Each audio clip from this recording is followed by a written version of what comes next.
Well, accused of murder and out on house arrest. Exactly how does this happen? Crime Tracker 10's Lacey Cripps looks into the suspects out on the streets. This is DeMonte Walker. He's charged with 3 counts of attempted murder and 2 counts of felonious assault. Yet he was out on bond when his 23-month-old son got a hold of a gun and shot himself. Walker's bond was initially set at $1.5 million, but because of COVID-19 delays, it was reduced to $100,000. As a condition of his bond, Walker is not supposed to be around guns, though Columbus police found 3 handguns and an AK-47 at his house.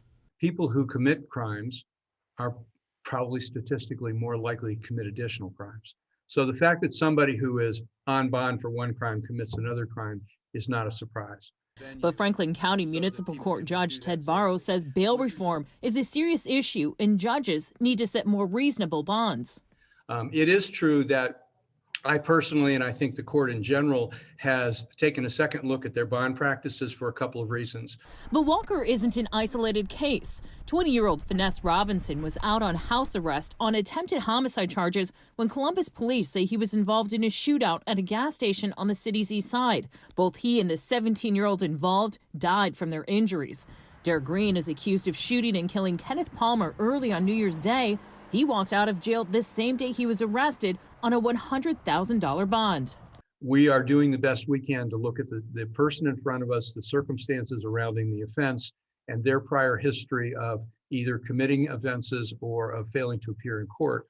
Because of COVID-19, the courts have either closed or slowed down to allow for social distancing. That creates problems for a suspect's right to a speedy trial. More and more judges are granting lower bonds because of the delays. Yes, defense attorneys are going to the judge and trying to get lower bonds just out of a fairness issue. Franklin County Prosecutor Gary Tyack admits he has serious concerns with the increase in homicide cases and the slowdown from COVID-19. Is that we've got so darn many of these. I don't know if the prosecutor's office is going to be able to handle all of them promptly.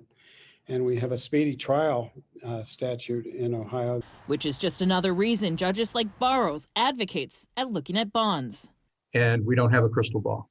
So we do the best we can with the circumstances we have. We make judgments every single day, and we're not perfect. In Columbus, Lacey Cripps, 10 TV News.